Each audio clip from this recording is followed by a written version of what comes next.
Salut, la nature étant primordiale, je partage devant des paysages. J'ai lu le livre du neurologue et psychiatre David D. Burns qui m'a complètement ouvert les yeux. Il est sorti dans les années 80 aux États-Unis et il a cartonné. Il continue à être recommandé amplement aujourd'hui. La première découverte, c'est que la dépression n'est pas un trouble émotionnel. Elle n'est pas un trouble de l'humeur.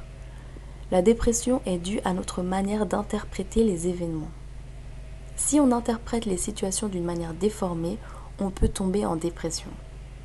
Il y a 15 déformations cognitives qui se retrouvent chez l'ensemble de la population.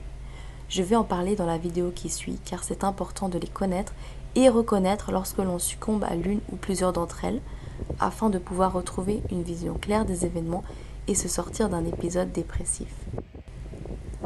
La deuxième découverte étonnante est que l'on peut être en dépression sans le savoir. Le livre fournit un questionnaire de 25 points que l'on peut retrouver en ligne sous David D. Burns. Il est en anglais mais on peut aussi le traduire directement sur internet en français. On coche les cases du questionnaire qui se remplit rapidement et le résultat n'est pas binaire, soit on est en dépression, soit on ne l'est pas. En fait, il y a 6 résultats possibles. 1. Ne pas être en dépression. 2. Normal mais malheureux. 3. Dépression légère. 4. Dépression modérée. 5. Dépression sévère.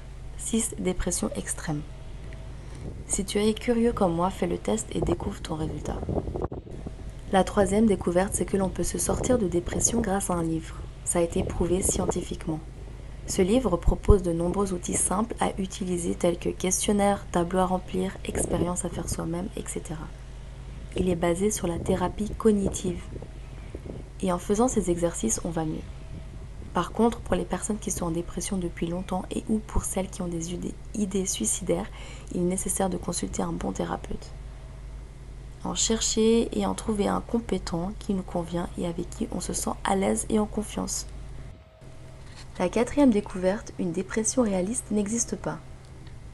Ce livre m'a convaincu finalement qu'une dépression réaliste ne faisait pas sens. En effet, tristesse et dépression sont deux choses différentes. La tristesse est une émotion naturelle et comme une vague vient et part, et à un moment s'arrête, même en cas de deuil. Par contre, la dépression s'installe dans le temps, perdure et est basée sur une déformation de la réalité, les fameuses déformations cognitives. La cinquième découverte importante est que la solution n'est ni d'intérioriser ni d'extérioriser la colère. La solution est d'apprendre à éviter de se mettre en colère. Cela prend du temps de changer ses habitudes, donc c'est un apprentissage qui se fait sur la durée. Ce n'est pas les autres qui nous mettent en colère, c'est nous-mêmes qui nous mettons en colère par rapport à ce que l'on interprète de ce que l'on voit et à propos des autres. La sixième découverte est que la culpabilité n'est jamais bonne. En effet, la culpabilité enferme. Elle nous fait nous sentir mal et après on ne fait rien. Par contre, le regret peut être utile puisqu'il nous permet de nous remettre en question, de réfléchir et surtout de trouver une solution. C'est en étant dans l'action, en agissant, en allant de l'avant que l'on s'en sent mieux et que l'on sort de la dépression. Septième découverte surprenante, un mauvais parent n'existe pas. Dans le livre, il y a plusieurs dialogues entre David D. Burns et ses patients. Et dans l'un de ces dialogues, on lit qu'une patiente culpabilise et pense être une mauvaise mère par rapport à des problèmes scolaires de son fils. Elle pousse l'idée et ils finissent par parler des parents maltraitants.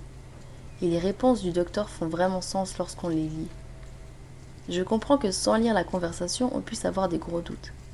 D'ailleurs, c'est bon d'être un peu sceptique. Donc lis le passage et après viens me dire ce que toi aussi tu en as pensé. Ou sinon, dis-moi si tu veux que je fasse une autre vidéo sur ce point. La huitième découverte, c'est que ce n'est jamais de notre faute si on est rejeté. Si une personne en rejette une autre, pour un trait de caractère par exemple, cela ne signifie pas qu'un autre individu la rejettera aussi. On a tous des degrés différents de tolérance. Donc la personne qui rejette l'autre est la responsable, et non pas la personne rejetée. Aussi, il est bon de se rappeler qu'on fait tous des rencontres à des moments donnés, avec des personnes avec lesquelles on a de l'alchimie et avec qui on s'entend mieux.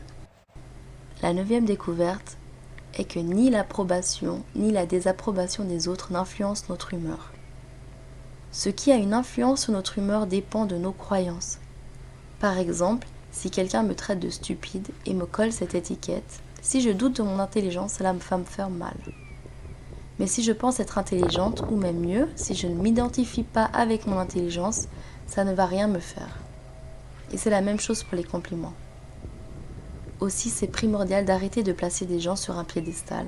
Personne n'est spécial. Donc il est toujours bon de réfléchir et de ne pas prendre tout ce qu'une personne nous dit comme étant la réalité.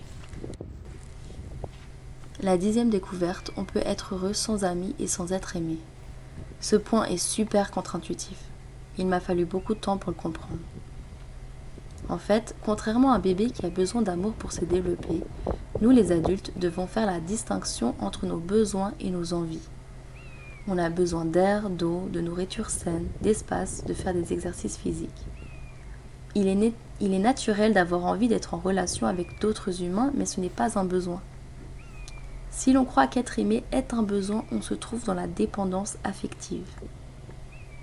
La solution est d'apprendre à s'aimer soi-même avant tout, d'apprendre à prendre soin de soi. Se laver, se coiffer, bien manger, c'est une étape. Mais il est nécessaire aussi de prendre soin de soi affectivement, de ses émotions.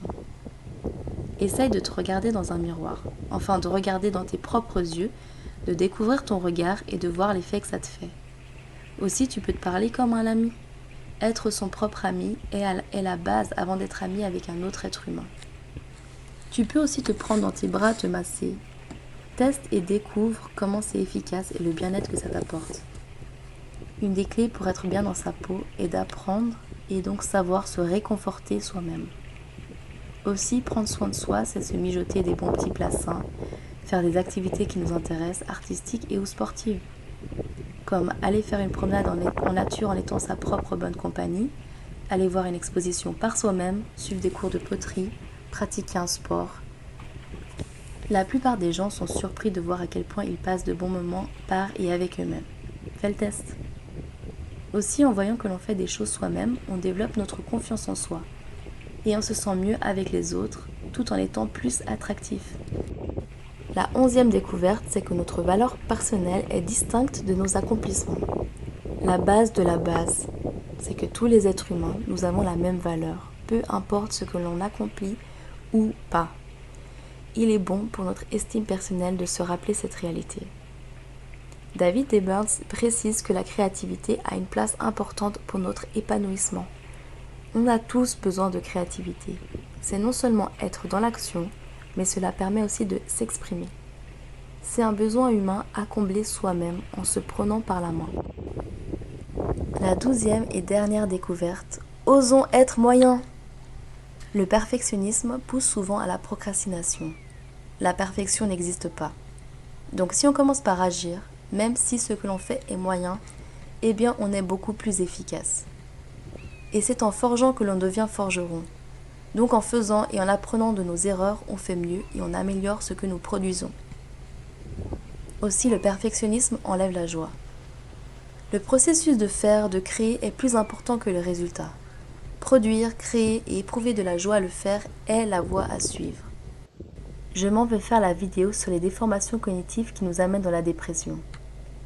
Ainsi, en faisant ces vidéos, je mémorise ce que j'apprends, je parle des outils qui m'aident, je suis dans l'action et je crée. Voilà, j'espère que cette vidéo t'aide aussi, t'apporte quelque chose.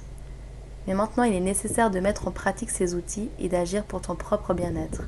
Si besoin, en demandant de l'aide à quelqu'un d'autre et en te faisant aider. Salut!